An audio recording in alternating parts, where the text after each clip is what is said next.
Welcome to IG tech. இந்த வீடியோவில் நம்ம எதை பற்றி பார்க்க போகிறோன்னா, ஒரு விஎஃப்டி எப்படி கன்ஸ்ட்ரக்ட் பண்ணியிருக்காங்க, அது எப்படி ஒர்க் ஆகுது, நம்ம எந்தெந்த அப்ளிகேஷனுக்கு இந்த விஎஃப்டி யூஸ் பண்ணுறோம், எதுக்காக நம்ம விஎஃப்டி யூஸ் பண்ணுறோம் அப்படின்றதுக்கான ஃபுல் டீட்டெயில் நம்ம இந்த வீடியோவில் பார்ப்போம். ஃபர்ஸ்ட், வேரியபிள் ஃப்ரீக்வன்சி டிரைவ் அப்படின்னா என்னன்னு நம்ம பார்ப்போம். வேரியபிள் ஃப்ரீக்வன்சி அந்த நேம்லே இருக்குது. நம்ம ஒரு இண்டக்ஷன் மோட்டருக்கு ஃப்ரீக்வன்சி வேரி பண்ணி நம்ம அப்ளை பண்ணுறது மூலயமா நம்ம மோட்டரோட ஸ்பீடையும் டார்க்கையும் கண்ட்ரோல் பண்ண முடியும். அதுக்காக தான் வேரியபிள் ஃப்ரீக்வன்சி டிரைவ் யூஸ் பண்ணுறோம்.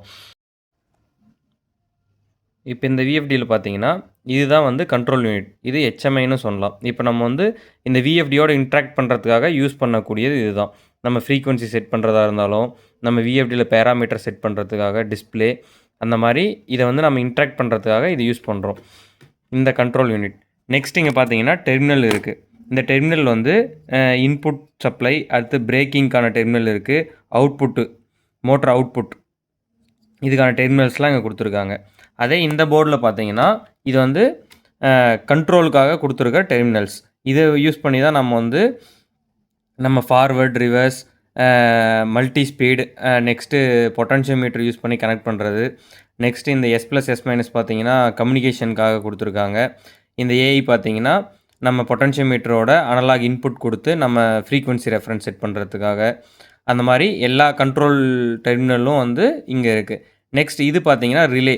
இப்போ ரிலே வந்து நம்ம ப்ரோக்ராமிங்கில் என்ன ஸ்டேட்டில் இருக்குதுன்னு ப்ரோக்ராம் பண்ணோன்னா அதுக்கு தகுந்த மாதிரி வந்து ரிலே சுவிட்சிங் பண்ணி கொடுக்கும். அதுக்காக இந்த இது இருக்குது. நெக்ஸ்ட் இங்கே இந்த ப்ளூ கலர் பார்த்தீங்கன்னா இது வந்து வேரிஸ்டர். இது வந்து சர்ஜி ப்ரொடெக்டர்னு சொல்லுவாங்க. இன்கேஸ் ஏதாச்சும் சர்ஜி லைனில் வந்து வோல்டேஜ் சர்ஜி வந்துச்சுன்னா ஒரு குறிப்பிட்ட வோல்டேஜுக்கு மேலே இது பர்ஸ்ட் ஆகி கிரவுண்ட் பண்ணி விட்டுரும். அதுக்காக தான் இந்த வேரிஸ்டர் கொடுத்துருக்காங்க. நெக்ஸ்ட்டு பார்த்தீங்கன்னா கெப்பாசிட்டர் இருக்குது. நம்ம இங்கே கொடுக்கக்கூடிய ஏசி சப்ளை வந்து இருங்க, இதை ஓப்பன் பண்ணிப்போம்.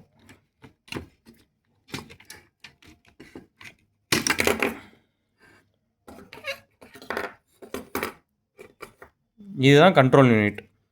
இதுலேருந்து PWM பல்ஸ் போகும்போது தான் அதுக்கு தகுந்த மாதிரி IGBT சுவிட்சிங் ஆகி நமக்கு அவுட்புட் பவர் கொடுக்கும்.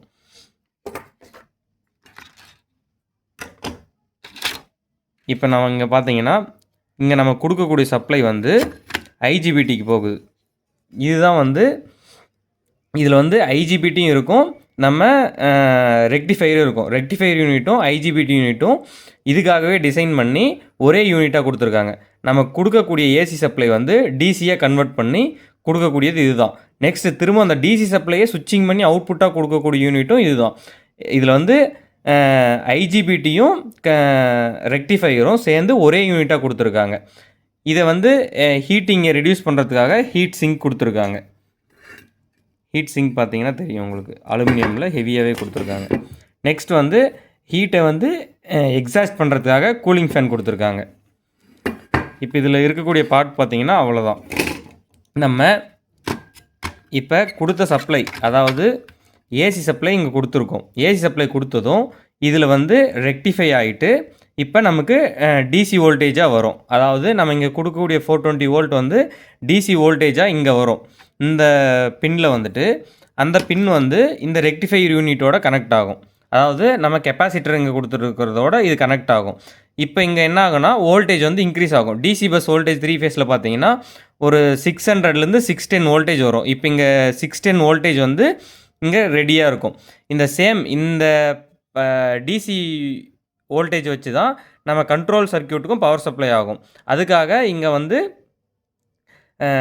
ரெசிஸ்டர் போட்டு அந்த வோல்டேஜை ஸ்டெப் டவுன் பண்ணி நெக்ஸ்ட் இங்கே டிரான்ஸ்ஃபார்மர் யூஸ் பண்ணி ரெடியூஸ் பண்ணி கண்ட்ரோல் சர்க்யூட் இருக்குது எல்லாமே சேம் அதே பவர் சப்ளை தான் யூஸ் பண்ணுவாங்க. இப்போ இங்கே ரெக்டிஃபைடான டிசி சப்ளை வந்து அகெயின் IGBTக்கு போகும், சேம் டவுன் யூனிட்டுக்கே போகும். இப்போ இந்த யூனிட்டுக்கு போகும். இந்த யூனிட்டில் போச்சுன்னா நம்ம இப்போ இந்த கண்ட்ரோலர்லேருந்து நம்ம ப்ரோக்ராமிங் என்ன பண்ணமோ, என்ன கண்ட்ரோல் மெத்தட் யூஸ் பண்ணி நம்ம என்ன ஃப்ரீக்வன்சி ரெஃபரன்ஸ் கொடுக்குறோமோ அதுக்கு தகுந்த மாதிரி PWM பல்ஸ் வந்து IGBTக்கு சென்ட் பண்ணணும். அந்த பல்ஸுக்கு தகுந்த மாதிரி நமக்கு அவுட்புட் ஃப்ரீக்வன்சியும் வோல்டேஜும் மோட்டருக்கு அப்ளை பண்ணணும். இதை மெஷர் பண்ணுறதுக்காக இன்பில்ட்டாக வந்து விஎஃப்டியிலே வந்து சிடி இருக்கும். சிடி காயில் யூஸ் பண்ணி நமக்கு அவுட்புட் கரண்ட் எவ்வளோ போகுது, அடுத்தது வோல்டேஜும் மெஷர் பண்ணி நமக்கு ஹெச்எம்ஐயில் ஷோ பண்ணும். இதுதான் HMI இதில் ஷோ பண்ணும். இப்போ VFD பார்த்தீங்கன்னா இவ்வளோ தான் கன்ஸ்ட்ரக்ஷன் வைஸ் இருக்குது.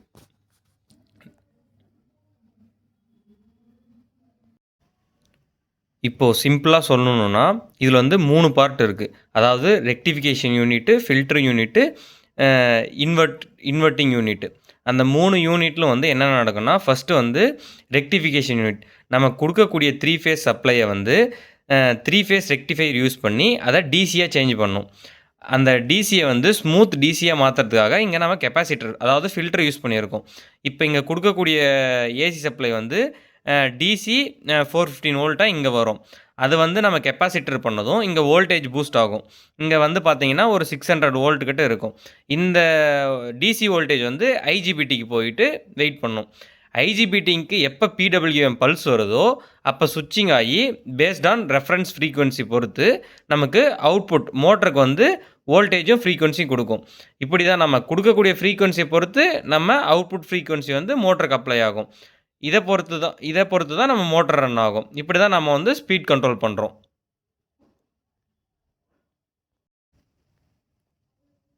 இப்போ நம்ம எதுக்காக VFD யூஸ் பண்ணணும் அப்படின்ற ஒரு கொஷின் இருக்குது. VFD ஏன் யூஸ் பண்ணுறோன்னா, நம்ம ஒரு இண்டக்ஷன் மோட்டரோட ஸ்பீடையும் டார்க்கையும் கண்ட்ரோல் பண்ணுறதுக்காக தான் நம்ம VFD யூஸ் பண்ணுறோம். அதாவது நம்ம ஒரு இண்டக்ஷன் மோட்டரோட ஸ்பீடை கண்ட்ரோல் பண்ணோன்னா, ஒன்று நம்பர் ஆஃப் போல்ஸை சேஞ்ச் பண்ணும்போது ஸ்பீட் கண்ட்ரோல் ஆகும்.